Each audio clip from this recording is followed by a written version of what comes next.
بنایا گیا ہے۔ اللہ کے نبی صلی اللہ تعالیٰ علیہ وسلم سے محبت یہ انسان کی فطرت میں ہونا چاہیے، اور محبت کسی سے ہوتی ہے تو اس کے آثار اس کے چہرے پر بھی ظاہر ہوتے ہیں، اس کی زندگی پر بھی ظاہر ہوتے ہیں۔ آدمی محبت میں جب مبتلا ہوتا ہے تو اس کی زندگی میں چینجنگ شروع ہو جاتی ہے، تبدیلیاں آنے لگ جاتی ہیں۔ عام سی بات ہے، آپ دنیا میں بھی دیکھیں، ایک مجازی عشق و محبت میں جو بندہ پاگل ہونے لگتا ہے، کسی لیلا کے پیچھے ہے، کسی محبوبہ کے حسن کے پیچھے پڑ جاتا ہے، اس کی زندگی میں چینجنگ آ جاتی ہے، وہ سب کچھ چھوڑ چھاڑ کر کے پیچھے لگا رہتا ہے۔ کبھی کبھار ہم نے دیکھا کتنے مجنوں ایسے ہی بنے ہیں شعر و شاعری کرتے ہوئے۔ محبت یہ اگرچہ دنیاوی عشق ہے، دنیاوی محبت ہے، مجازی عشق ہے، لیکن جو کائنات کے آقا و مولا کی محبت میں فدا ہوتا ہے، پھر وہ سر چڑھ کر کے بولتا ہے جان ہے عشق مصطفیٰ، جان ہے عشق مصطفیٰ، روز فزوں کرے خدا، جس کو ہو درد کا مزہ ناز دوا اٹھائے کیوں۔ محبت کی ایک بات ہے میرے عزیزوں، جب تمہیں سچی محبت ہو جائے نا، یہ عام سی بات ہے تقریروں میں کہہ لینا یا کسی اور کو کہہ لینا کہ میں ان سے بہت محبت کرتا ہوں، یہ ایک الگ مسئلہ ہے، لیکن ریئل جو ہوتی ہے، جو ایک دم پیور جس کو کہتے ہیں، وہ محبت ہوتی ہے، تو پھر کائنات میں ہر جگہ اسے اپنے محبوب کا ہی حسن نظر آتا ہے، وہ اپنے محبوب کے علاوہ کسی چیز کا تذکرہ پسند بھی نہیں کرتا۔ ہم ایسے عاشقوں میں بریلی کے امام کو دیکھتے ہیں جنہوں نے اپنی زندگی حضور کی محبت میں فنا کر دی۔ ان کا حال تو یہ تھا، جس چیز کو دیکھتے اپنے نبی کو یاد کرتے۔ حضور پاک صلی اللہ تعالیٰ علیہ وسلم کی محبت، رچ بس جانا محبت کی علامات میں آپ کو بتاتا ہوں۔ بندہ جب کسی کا ذکر کرتا ہے تو بار بار اس کا تذکرہ اس کی زبان پر آنے لگتا ہے، بار بار اس کا تذکرہ آنے لگتا ہے۔ میں آپ کے ذہن کو قریب کرنے کے لیے ایک بات کہتا ہوں۔ ایک بندہ مرید بننے کے لیے آیا ایک بزرگ کے پاس، کہا کہ مجھے مرید بنا دیجئے۔ کہا جانتے ہو مجھ کو؟ کہا پہلے سنا تھا، آپ بڑے بزرگ، آپ کے پیچھے چلوں گا۔ انہوں نے کہا میرا جو طریقہ ہے وہ یہ ہے کہ پیر سے بے انتہا محبت ہونی چاہیے۔ کہا میں محبت کرتا ہوں آپ سے، مرید کر لیجئے آپ۔ کہا ایسی نہیں، میں دیکھنا چاہتا ہوں۔ دیکھنے کے لیے انہوں نے ایک طریقہ کیا اپنایا، کہا ایک بھینس خرید کر کے اس کے حوالے کر دیا، کہا یہ بھینس لے جا، اس کو پال۔ کہا کیا کرنا ہے اس کو؟ کہا اتنا پالنا اس کو، صبح نہلانا، دوپہر میں نہلانا، رات میں بھی نہلانا، 3 بار نہلانا، کھانا تم اپنے ہاتھ سے کھلانا اس بھینس کو، اور اس کے پورے بدن کو پوچھا مارتے رہنا، صفائی کرتے رہنا، اور اس کے ساتھ بیٹھ کر کے تھوڑی دیر باتیں بھی کرتے رہنا، اس سے دل لگا لینا۔ اس نے کہا آپ کا حکم ہے تو کرتا ہوں، ورنہ بھینس سے کیا کیا جائے، جانور ہی ہے نا۔ تو اس نے کہا ٹھیک ہے۔ بزرگ نے کہا 30-40 دن کے بعد آؤ۔ 8 دن کے بعد وہ آیا تو اس سے پوچھا کیا حال ہے؟ کہا ٹھیک ہوں۔ کہا بھینس کا کیا حال ہے؟ کہا وہ بھی ٹھیک ہے۔ پھر انہوں نے سوال کیا دن بھر کیسے گزارتے ہو؟ کہا اچھے سے گزارتا ہوں۔ بھینس؟ وہ بھی اچھی ہے۔ کہا جاؤ 40 دن کے بعد ہم ملتے ہیں۔ 40 دن کے بعد آئے۔ اب آنے کے بعد اس بزرگ نے پوچھا کیا حال ہے؟ کہا میری بھینس کا حال بھی بہت اچھا ہے۔ کہا تیری خیریت پوچھ رہا ہوں، بھینس کی بات کر رہا ہے۔ دن کیسا گزرتا ہے؟ کہا میری بھینس تو بہت اچھی ہے، صبح اٹھتی ہے میرے ساتھ بات کرتی ہے، دوپہر میں نہلاتا ہوں، رات میں اس کے ساتھ بیٹھتا ہوں۔ کہا میں تیری خیریت پوچھ رہا ہوں، بھینس کی بات کر رہا ہے۔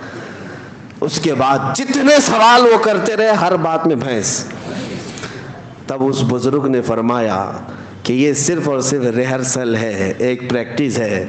ایک بندہ اگر جانور کے ساتھ بھی وقت گزارنے لگ جائے تو اس کا دل اس کے ساتھ لگ جاتا ہے، اور اگر تو اللہ کے رسول کے ساتھ دل لگا لے میرے عزیزو، جانور کو تو یہ اختیار نہیں تیرے دل کو قابو میں رکھنے کا، لیکن آمنہ کے لال کو یہ اختیار ہے تیرے دل کو اپنے قبضے میں رکھنے کا۔ حضور پاک صلی اللہ تعالیٰ علیہ وسلم سے محبت بڑھے گی تو کیسے کہ کثرت سے ان کا ذکر ہونے لگ جائے، صبح دوپہر شام ان کی حدیثوں کی بات کرو، حضور کے اخلاق کی بات کرو، نبی پاک صلی اللہ علیہ وسلم کی سنتوں کی بات کرو، آٹومیٹک آپ کو محبت ہوگی۔ اور اگر حدیثیں یاد نہیں ہیں تو کم سے کم حضور پر کثرت سے درود پڑھنا شروع کرو. 1000 بار روزانہ تم درود پڑھو, پھر 40 دن کے بعد مجھ سے ملاقات کرو. میں آپ سے بتاتا ہوں انشاءاللہ یہ وہ کامل وظیفہ جو امام غزالی نے فرمایا, میں آپ کے سامنے کہہ رہا ہوں. 40 دن کے بعد تمہاری خود کی کیفیت یہ ہوگی کہ دنیا تمہیں پھیکی لگنے لگے گی, اور ہر رات تم یہ کہہ کر کے سو گے میرے آقا آؤ کہ مدت ہوئی ہے, میرے آقا آؤ کہ مدت ہوئی ہے. تیری راہ میں آنکھیاں بچھاتے بچھاتے, تیری یادوں میں تیری حسرتوں میں بڑے دن ہو گئے ہیں گھر کو سجاتے سجاتے. یہ کب ہوگی؟ جب کثرت سے تم حضور کو یاد کرو. اعلیٰ حضرت کو ہم نے دیکھا, فنا پھر رسول یوں ہی نہیں کہتے. کوئی صاحب آئے اعلیٰ حضرت کے پاس, ایک گلاب تحفے میں لے کر آئے. کہا کہ حضور یہ بہت اچھا گلاب ہے, قبول فرما لے. دیکھا, اس کے بعد کہتے یہ تو صبح کھلتا ہے شام میں مرجھا جاتا ہے. میں اس گلاب سے محبت کرتا ہوں جو کبھی نہیں مرجھاتا, جو کبھی نہیں مرجھاتا. لوگ پھول کی تعریف کر رہے تھے, اعلیٰ حضرت سے خاموشی گوارا نہ ہوئی, پھول کو دیکھتے رہے اور پھر نعت بھی لکھتے رہے. کیا؟ سر تاب قدم ہے تن سلطان زمن پھول, لب پھول دہن پھول زکن پھول بدن پھول. حضور کے ہر عضو کو پھول سے تشبیہ دینے لگ گئے. لب پھول دہن پھول زکن پھول بدن پھول. واللہ جو مل جائے میرے گل کا پسینہ, مانگے نہ کبھی عطر نہ پھر چاہے دلہن پھول. کیا بات رضا اس چمنستان کرم کی, زہرا ہے کلی جس میں حسین و حسن پھول. اب اعلیٰ حضرت کو اٹھا کر دیکھیں, پوری نعت پھول پر لکھی ہے لیکن گلاب پر نہیں, مدینے کے گلاب پر لکھی ہوئی. محبت اس کو کہتے ہیں کہ جب اپنے محبوب کا تذکرہ ہو تو دنیا میں کسی بھی شے کا تذکرہ ہو لیکن یاد اپنے محبوب کی آ جائے, یاد اپنے محبوب کی آ جائے.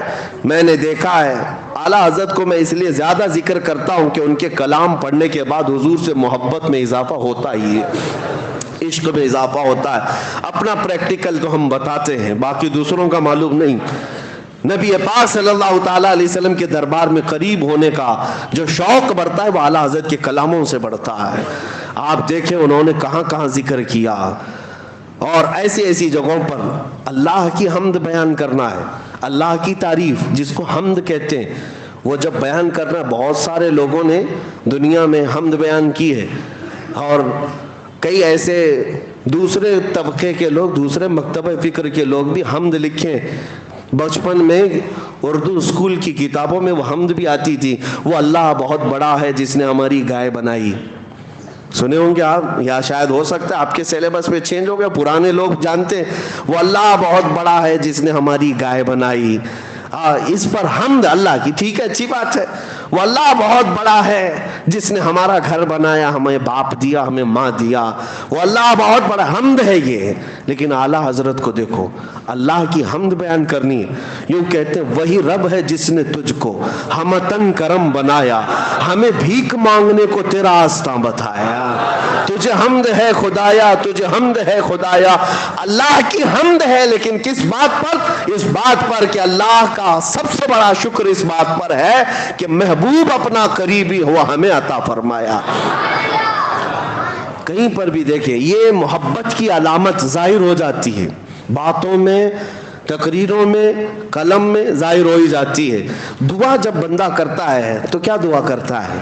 دعا میں اپنے کیا کیا عزیز و اقارب کے لیے مانگتا ہے, رشتوں کے لیے مانگتا ہے, اپنی دنیا کے لیے مانگتا ہے. دعائیں یہی ہوتی ہیں. اعلیٰ حضرت کی دعائیں پڑھو. اعلیٰ حضرت دعائیں کیا کرتے تھے؟ اللہ اکبر. وہ بھی مناجات آپ نے سنے ہوں گے, مشہور دعا اعلیٰ حضرت کی, یا الہی ہر جگہ تیری عطا کا ساتھ ہو. یہ ہے نا, پڑھتے بھی ہوں گے. یہ مناجات ہے, یہ دعا ہے, اللہ کی بارگاہ میں مانگی ہوئی دعا ہے. لیکن میں اس کی آج خصوصیت بتاتا ہوں آپ کو, اس دعا کی, اس مناجات کی. پوری دعا اٹھا لینا آپ, جتنے اشعار ہیں اس کے اندر. پہلے مصرے میں اللہ سے طلب, اللہ سے مانگ رہے ہیں, اور دوسرا مصرع جو بھی آئے گا اس میں, اس حمد میں, وہ صرف اور صرف رسول اللہ کو مانگا گیا ہے.